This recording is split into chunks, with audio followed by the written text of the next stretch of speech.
Okay, so it's my pleasure to introduce our next speaker, who is Levente Baljer, or Levi, who's a PhD candidate at King's College London. It's worth mentioning that there's been a very, very last-minute change in the schedule. We found out yesterday morning that the speaker who we thought would attend is unable to attend and unable to contribute a recording.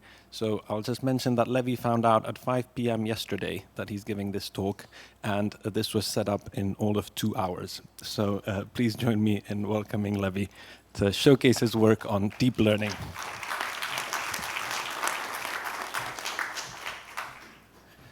All right, thank you for that introduction.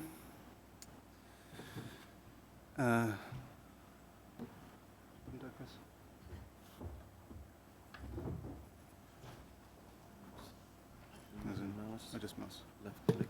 Gotcha, thanks. So as František mentioned, I'll be talking about some of the deep learning models that we've been applying to the ultra-low field scans. So just to rehash one of František's slides, the Hyperfine Swoop, it's a much lower magnetic field strength, lower energy requirements, which means much sort of cheaper scanning sessions. And additionally, the smaller size allows it to be portable. But this comes at a cost of lower image quality. I'm here to assess whether we can try to get as close as possible to 3D scans, though, using deep learning approaches. I understand there's probably kind of a mixed level of expertise in terms of deep learning techniques in this room. So I'm running through some of the building blocks, but hopefully we'll do it in a way that's not too boring for the people that are quite well-versed in the field.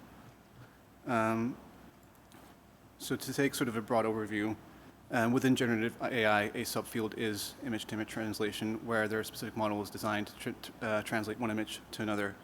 All these models function similarly. You generate a completely novel image, but the generative process is conditioned on a specific source image to produce a matched target image. And one subfield within this area is super resolution. And specifically, we'll be focusing on super resolution of hyperfine scans. One thing to note here, which František just spoke about previously, the scan quality here is actually quite a bit worse than what he showed with the adult data. The data I'm about to show here has all been gathered by the University of Cape Town of infants either 3 months, 6 months, 12 months of age, where that inherently comes with difficulties in terms of getting high quality images. And so I'm here to argue that in these cases, deep learning techniques are especially well primed to help us out. All right, so in a very sort of, I guess, box standard vanilla deep learning approach, you just use a generator, where in this case I'm showing the UNet, a type of model or an architecture that was designed specifically for medical images, originally for segmentation, but has since been applied to super resolution. Without going into too much details, you have on the left side an encoder encoding the original image, in this case an ultra-low field scan, to a low-dimensional latent space. Then the model learns to upsample this image into this original size, but of a different type, a different quality. In this case, we try to have it mimic a 3 Tesla scan. The way it does this is via a loss function that's essentially the MSE between the synthesized image and the target. I should note the labeling here is incorrect. It's not between the input and the output of the model. The MSE is between the output and the actual target. And we have one left out test subject to show over here, where I will get into the details later, but the model does learn to capture the anatomy a little better, but as you can see, it's clearly quite a bit over-smoothened. And this is an inherent drawback of using a purely voxel-based loss function, which oftentimes learns to generate voxels somewhere near the average of where it's supposed to be. Because if it generates some really nice sharp edges, but in the wrong location, immediately the loss rises up exponentially. So as a human observer, you can clearly tell that it's not really a 3 Tesla scan. And there's the next step would be to augment a model with this in mind, to just have essentially mimic a human observer saying whether, detecting whether the scan is real or fake. And that's where general adversarial networks come in, or GANs, where once again you have your generator, but in this case we add on a discriminator which functions as this external observer, classifying whether the image that it receives is real or fake. In each training iteration, it receives either the output of the generator or one of the real target scans. And this is the loss function it operates on. Again, just to kind of briefly describe this without going into the mathematics behind it, what this does for the discriminator, it maximizes the probability of it classifying an image as one or real if a real input is given to it, or outputting 0 fake if a fake image was given to it. Whereas for the generator, it increases the probability of fooling the discriminator, having it classify 1 when a synthetic image is given. One thing to note, though, is the original GAN is not designed for image-to-image translation. You take a pure noise vector and generate a novel image. However, conditional GANs popped in for that specific task. The most notable of which, or the most widely used one, is pix-to-pix, which relies on paired images, such as a paired ultra-low field and high field scan. The setup is very similar, still have just one generator, one discriminator. Couple key differences. One is that the discriminator receives 2 images. It receives a real pair, so or in this case it would be a real low field and a real high field image, or a fake pair, the same low field but a synthetic output produced by the generator. Again, you have a GAN loss, except the only difference is here, as you might notice, the discriminator receives 2 inputs, x, y, or x and the output of the generator. Importantly, like I mentioned, the GAN loss is to produce more realistic images, but if you operate purely on a GAN loss, you might end up producing nice brain-looking images that might not be of the same subject. So that's why it's often supplemented with, again, a voxel-based error. In this case, an L1 norm, which is, as opposed to MSE, it's just the mean absolute error. This, in theory, helps to maintain the anatomy of the same subject. And if we look at same left out test subject, the output of pix-to-pix, you immediately get quite a bit of a sharper output. But it's possible to do even better.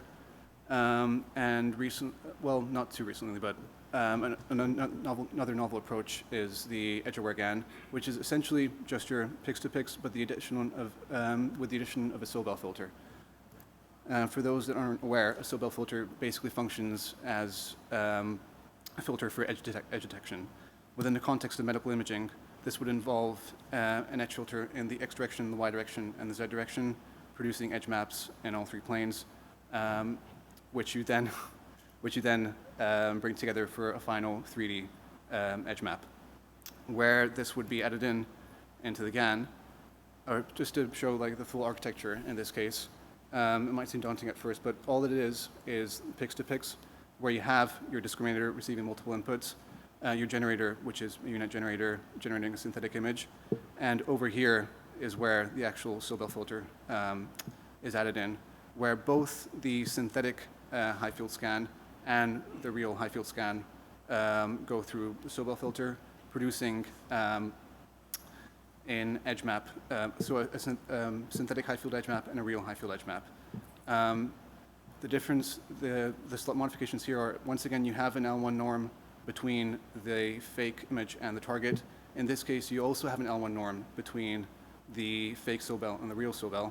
And finally, the discriminator receives not just a real and fake pair, but a real and fake triplet, where you add the real or fake Sobel. And if we look at the output, it becomes even more crisper, where to really see this, we have like a side-by-side comparison over here, going from ultra-low field, just a unit with a voxel-based loss, then moving into a conditional GAN, pix-to-pix, the addition of a Sobel filter, and the target, where having these edge maps clearly enhances the way the model is able to capture the cortical gyrification. When importantly, it's one thing to produce nice, pretty pictures, but we need some kind of quantitative analysis of the results. And for that, we segmented every single model output from each model and the ultra-low field scan, and compare these segmentations to the target. Again, important thing to mention, we use Synsec for this process, which is trained on adult data. But nevertheless, the goal is that to see whether the model outputs will closely match the actual the segmentations from the high field images by a dice overlap. And that's exactly what we see, where every single model outperforms the original ultra-low field scan, where the final edge-aware GAN produces quite nice results, particularly in subcortical gray matter, but across all regions. Just to conclude, it's just to show that, deep learning models show great promise in enhancing ultra-low field scans, and these model outputs continue to improve as new architectures emerge. This, so far, was just the tip of the iceberg. There are several other novel methods, architectures, improvements that we can include, such as diffusion processes, transformers, spade blocks. There wouldn't be too much time to go into detail on any of these, but happy to chat to anyone at my poster on Wednesday or Thursday if there are any specific questions. And I'd like to acknowledge everyone involved, either on the analysis front or the image acquisition front in Cape Town, the King's and Cape Town, the institutions, and all the funding bodies, including Bill and Melinda Gates Foundation, LEAP, and Unity. Thank you.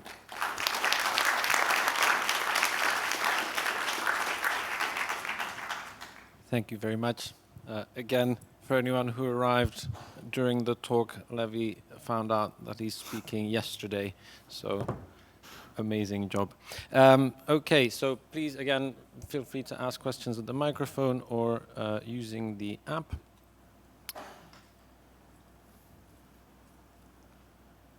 Hi, very nice talk.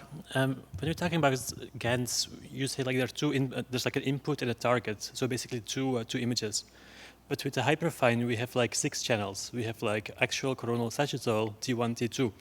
And the target can also be multiple channels, MPRH, T2. Is it possible to extend the GANs to kind of those multi-channel input data? It is, definitely. Multiple approaches either have trained separate models to output different modalities, or more recently there are approaches emerging where you use the same model to generate multiple modalities. One of them is the spade block, which, again, without going into too much detail, that's one thing we're going to look at soon, where that involves taking images in the latent space and modifying the latent space with sort of learned transformations, where that can be specifically controlled to, for example, modify it such that it resembles a T1 or a coronal type or whatever other modality you can. But so yeah, this is all possible, but the work needs to be done. It seems that the white matter volume seems to be the best correspondence between high resolution and the hyperfine. It's, to my mind, I think it's like the shape of the tissue is a little bit easier. So I'm just makes me think, is there any way that you could incorporate like a gray matter like mask as something to be predicted, like just go end to end basically, or even as far as the cortical segmentations themselves? Or is that just like way too much pre-processing to be learned? In theory, no. I think the aim is just to make sure that you have, if it's a gray matter mass specifically, then having an accurate and sort of, a proper accurate gray matter mass, which is oftentimes not as easy to do in pediatric populations. We've been relying on SynSeg to do all our segmentation, which is trained on adult data. So again, it's very possible. It's just a matter of finding a reliable sort of gray matter mask. Quick question. So how robust is this? Would it work in infants and the developing brain where the contrast is changing?